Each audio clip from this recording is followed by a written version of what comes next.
سيدي لبادين حديث النبي نوغو شيغay في السنن نبا نين دول ka iibiyay dhulkii markuu gatay waa dhul beereed buu ahaa uu falay markaa khasna dahab markaa uga soo baxday jarra min adahab uu qaatay oo la ordo ninkii lahaaba uu keenuu ka yiri war dhulkaad iga iibisay dahabka inta leeg baa ka soo baxee malaha waadi lowsaneeda iga qaada buu ka yiri markaas uu may anu kuma ogeyn adaa ilaahay ka siiyay adaa iska qaada buu ka yiri وروحان أديك عليه إيقاظه إنك الزمن كأنه معي وروحان أنيق عليه السي وينتين وحكوتك الله منه دول كان أنيق عليه قري كان أنيق عليها مهردنا أنيق عليها وحان أنيق عليها بس كويس سنة إياك وحي تاجنا ينتدكم مركي حقاقين وروحان أديك عليه إيقاظه إياك ها قادن مايو ما دعي كرتو ماي أدا إسكالي أدا إلهي كسيه إسكا قادو may dhulkan adaa iga iibiyay malaha waad halmaamsantay adiga iskale iga qaado waxaan maliya anigu yahay lacagta intan leegna anigu kuma siine may labadii nin intay isqabsadeen bay maxkamadda tageen hay isku haystaan kan wuxuu leeyahay xoolaha nin kale leh ha iga qaato kana wuxuu leeyahay war maliya isaga ilaahay siiyay ha iska qaato qaadigii markaa qaadi fiican buu ahaa قضاء الزمن كان لقى يا بيني أورن لهين حولها دولة ده لسه كيانا الغرب بس كفي عن وجراني لكن كود وعسك جرى الدولة ده وش غير موقتها حولها دولة ده لسه كيانا هلها كم حينكونا مورن وحويري هذا محل لها أوبد ويل هذا يقولنا قبل لا بد أسكو غوريا لا بد أنا حولها صيب ويلي بالفرس إصلاح هو عجيب هل كهذا إصلاح هو عجيب هل كهذا حماة لكن ده يسوق قصة كله صدح نبى النبي عيسى عليه السلام سيدي ولا السعودين أي مادين مال بنانك وذهب كيالو دايماًكو مركز النبي عيسى كويد وحن ودايماً والذهب والجوهرات مركز سيد هذا النقاد مركز النبي إلى هاي صدري هي أدوية مال موضة مرتبو كيدي مركز ده أنا كقاعدنا هنا ده هذا القاعدة ثاني راعي مثلا واديك هدينا وقاعد بودي ديني أدوية اسمه راعي أبو كيدي والنبي الزاهد والنبي عيسى عليه السلام صدح دين ويكهرين بلد النبي أي أندر ذاك برقاس الذهب كي قاتان وإلا السعودان وإلا اللقيين مقالة دي مركي ودوا هذين بير هذين حدان مالين قال له ولا نقدعي هبينهم كوبيقنو لكن وقع جونينا ويتشدين وعيد هذا الله بالذهب كاسي إلى للسوق من مقالة دي انتو تقو cuntahay noo soo qaado yuuna cidna inoo sheegin waa hagaag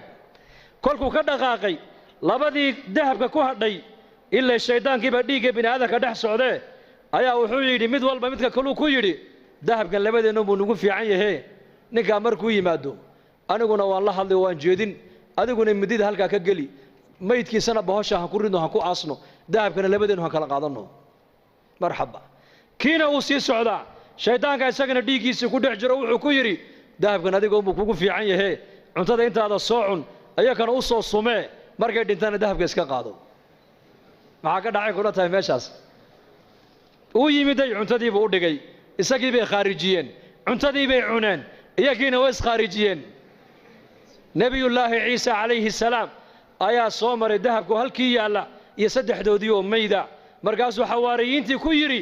adduunyadii ubadkaygu sidaas ku galeen eega buu ka yidhi waa kaas halkaas halka laga hagaaga waa qalbiga halka laga xumaadana waa qalbiga inna fil jasadi mudghah idha salahat salaha al jasadu kulluhu wa idha fasadat fasada al jasadu kulluhu ala wa hiya al qalbi nabi alayhi salatu wassalam wariyada nabi maxamed uu leeyahay dhigay jirka bini aadanka waslad baa ku jirta haday hagaagto jirko dhan baa hagaagi haday baanaatana jirko dhan baa baanaan oo xumaan taasina waa qalbiga buu rasuulku yiri qalbigana wax kale ma hagaajiyaan qalbiga lacag ma hagaajiso qalbiga waxa kaliya hagaajiya waa markay degto ilaahay macrifadiisu macrifatullah Uthman bin Affan Allah raali ka noqday adoomihiisi adoon kamid uu yeedhay maalin wuxuu yiri lacagtan qaad Abu Dharr al-Ghifari uu geey hadduu lacagtaa Abu Dar hadduu lacagtaa ka qaatana xor baa tahay buu ka yidhi xor waan ku xoreeyey Abu Darna markaa magaalada Madiina dibaddeedu deganaa ribda meel la yidhaa oo Uthman bin Affan baa ku yidhi halkaa u guur adigu waayo waa nin zaahida buu ahaa qarnigii nebigaad moodaa inuu joogo isagu dadkan taabiciinta ee diinta ku soo gadaal dambe ka yimid ay adduunyada la yimaadeen oo dhan uu nafinaya isagu dharkii nabi maxamed uu kaga dhintay buu sitaa wali cariishkii nabi maxamed uu ku ogaana uu galaa cuntadii cahdigii nabiga la cunayna wali uu cunay isagu Abu Dar al-Ghifari radiyallahu anhu marka ninkii adoonka lacagtii buu la soo orday meesha ma soo dhiganin baa lacag diidi kara soo sidaa ma hinde ma nin baa lacag diidaya iska jecel lahay oo yimiday oo salaamay wuxuu amiirkii muuminiinta Uthman baan salaan kaaga sidaa waan ka qaaday bal waran isaga ka waran daar al-khilaafa ka waran masjidii nabiga ka waran muslimiinta xalqooga ka waran markuu uga waramay ayuu yiri lacagtana uu soo dhiibo wuxuu yiri Abu Dar u gee lacagtaas markaasuu maxaan ka dhigaa wuxuu de haw kaalmaysta adduunyadiisa markaasuu yiri u celiyo waxaad ka tiraahdaa anigu uma baahniye cid iiga baahi badan baa Madiina joogtay ciddaasi ka dhabu yiri inaga maanta lacag nin diidi kara uu yar yahay maanta zamankan waxay naga dhaadhacsan lacagtu waxbay tartaa iyaga waxa ka dhaadhacsanayd may lacagtu wax ma tarto ka wax taro waa ilaahay baahideeda ilaahay baa i daboolaya xaajaadkayga ilaahay baa i quminaya waxaan u baahanahay ilaahay baa i haya cid kale wax ima hayso lacag uma baahni baa ka dhaadhacsanayd iyaga laakiin ilaahay amarkiisaan u baahanahay ducaan haystaa salaad baan haystaa istighfar baan haystaa quraan baan haystaa acmaal baan haystaa qalbiguna wuxuu ku xasilay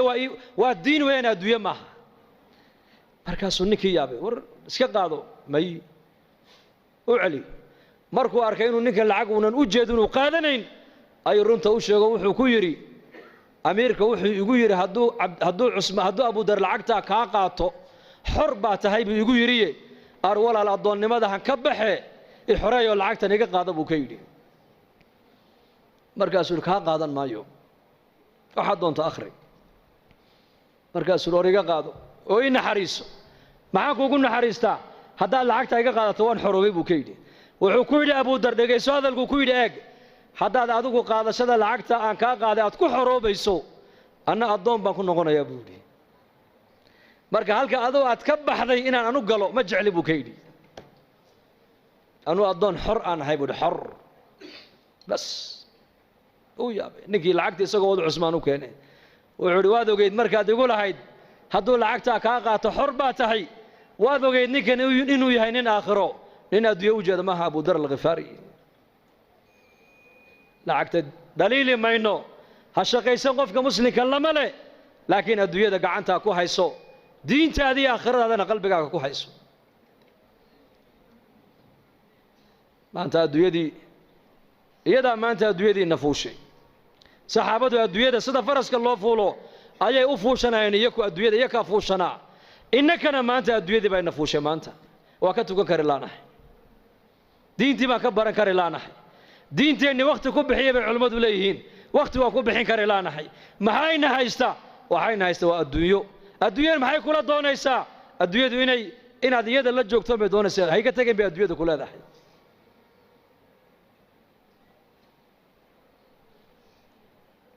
lamana nacayo adduunyada ka shaqaysan laguma leh ka shaqayso xalaal mirad noqo laakiin waxaad ogaataa adduunyadani waa balaaq aakhira ku gaadh mooyaane iyada ha ka dhigan hadafkaagii aakhirada ayayna kaala weynaan Usmaan bin Affan Allah raalli ka noqdee nin baa nabigu yimid oo yiri gabadh baa lay siiyay waxaan ku aqalgalana ma haysto Usmaan u tagay buu ka yidhi markaa buu yimid Usmaan bin Affan wuxuu arkay Usmaano khaadimkiisa ku haysta dubaaradan faynuuskan maxaad u baqtiin weyday markaasuu ninkiiba uu yaabo wuxuu yidhi ninka khaadimkiisii ku haysta faynuuska maxaad u damin weyday may kula tahay inuu adiga lacagtii aad gogol iyo dhar iyo weelal islaanta caawa aad caroosada aad ugu iibin lahayd inaad ka heli ilama abuu yidhi iska kacay Usmaan baa ninkuu yareeray war kaale xageed u socotaa wallaahi de waxaan u socdayba war kale ahayd war kale meesha ka socday buu yidhi markaas maxaad aragtay maxaad u socoto de nabiga ay ka soo diray buu yidhi sallallahu alayhi wasallam yidhi Usmaan u tago waxaad ku tiraahdaa waxa uu nabi maxamed ku amray wixii caawa aan arooska iyo reerkayga aan ku aqal galin lahaa hadday gogol tahay hadday dhar tahay hadday biil tahay hadday weelal tahay Usmaan ka qaad buu nabigu ugu yidhi de maxaad u kacday buu igu sheeg weyday de waxaan arkayaa ninkaaga faynuus ku dagaalamaya wax bixinaya buu yidhi faynuus baad ku dagaalamaysaa ood ku haysataa khadimkaagiiya wuxuu dhegaysa buu ka yidhi faynuuska halkaa iska shidmaayey shaqo adduunye iyo shaqo aakhira midna laguma hayn laakiin tan adiga ku siinaayo waa tii halkii loogu talagalay ku baxday hoo qaada buu ka yidhi kiish lacag uu dhiibay israafka iska ilaalinayeen xoolahooga meeshay ilaahay ugu talagalay ku bixinayeen meesha ilaahay u diidayna xoolahooga way ka ilaalinayeen inagana caroos baa lagu leeyahay $30,000 bay ku bixiyeen caroos $30,000 bugbac fanaaniin baa loo yeedhay fanaaniin maxaa ka dambeeya laba reerka bugbac iyo macsiyo lagu dhiso 2 bilood ma gaadhana way kala duulaan ilaahay uu kala qaadaa markiiba laana marka hore macsiyo lagu dhisay diin iyo alla ka cabsi laguma dhisin israaf baa lagu dhisay baatil baa asaas looga dhigay muslimku war muslimku dhaqaalihiisa xor uma tijaaradaada xor uma tihid waa inaad xataa cilmi albayci washiraa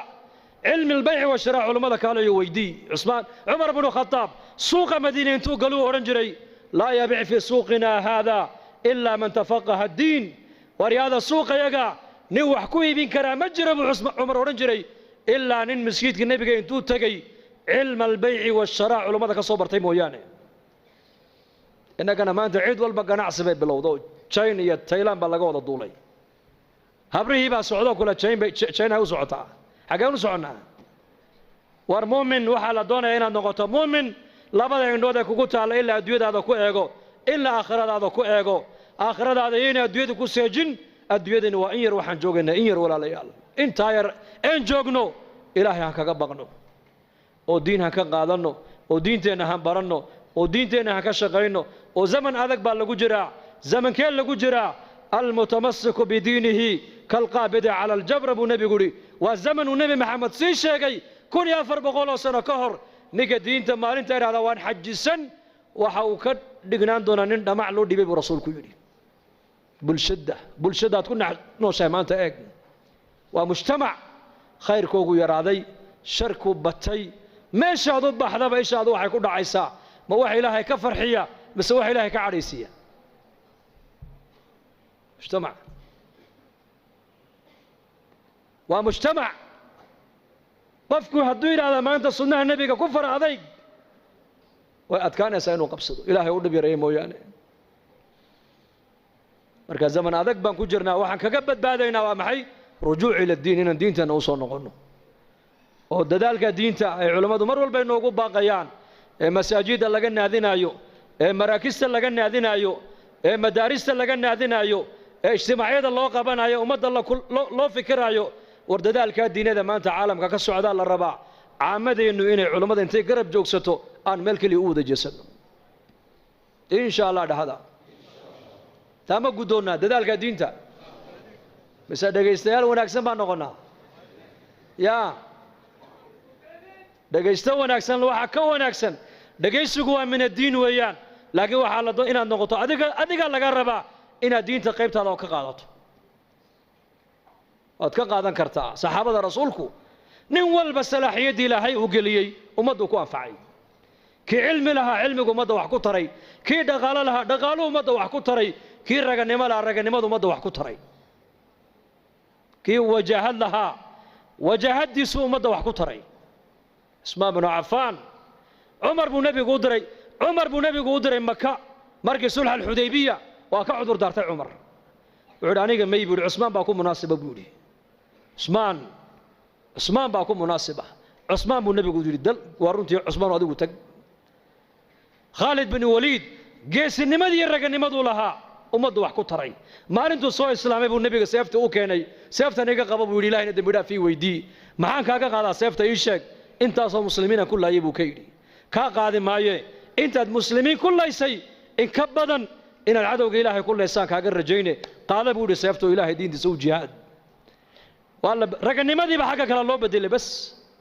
kii caalimka ahaa cilmigu ummadda ku anfacay kii dhaqaalo lahaa dhaqaalihiisu ummadda ku anfacay zamankii nabigeenna calayhi salaatu wasalaam waxa uu nebigu diyaariyey ummad nin walba salaaxiyadda ku jirta loo isticmaalayo diinta dadaalkeega marka innakuna kulligeen insha allahu tacaala khayr baa inaga muuqda khayr jacayl baa inaga muuqdee dee insha allah dadaalka diinta dhinac kastaba dadaalka diintu waa leeyahay wallaahi waan runtaan inii sheegi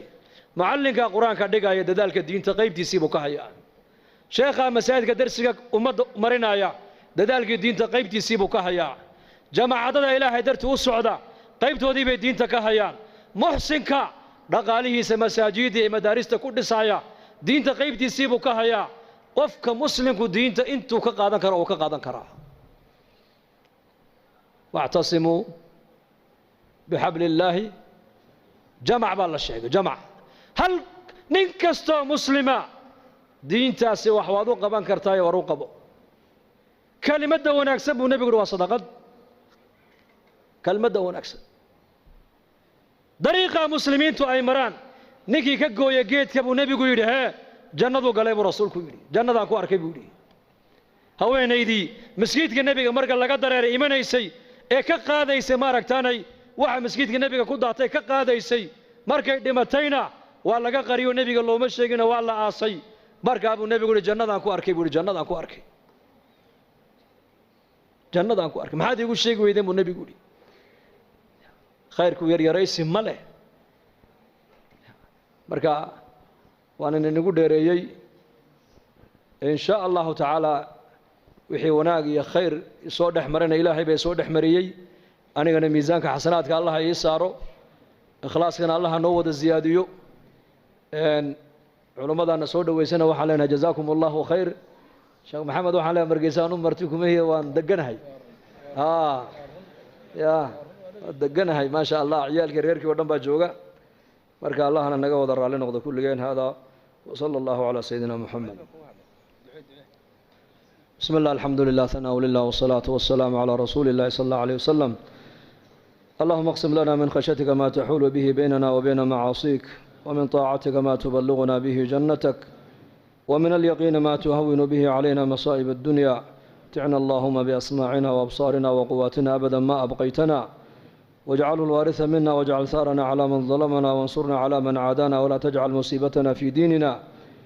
ولا تجعل الدنيا أكبر همنا ولا مبلغ علمنا ولا إلى النار مصيرنا واجعل الجنة هي دارنا ولا تسلط علينا بذنوبنا من لا يخافك فينا ولا يرحمنا اللهم اشف مرضانا ومرضى المسلمين وارحم موتانا وعاف مبتلانا يا مقلب القلوب ثبت قلوبنا على دينك سبحان ربك رب العزة عما يصفون سلام على المرسلين والحمد لله رب العالمين اللهم صل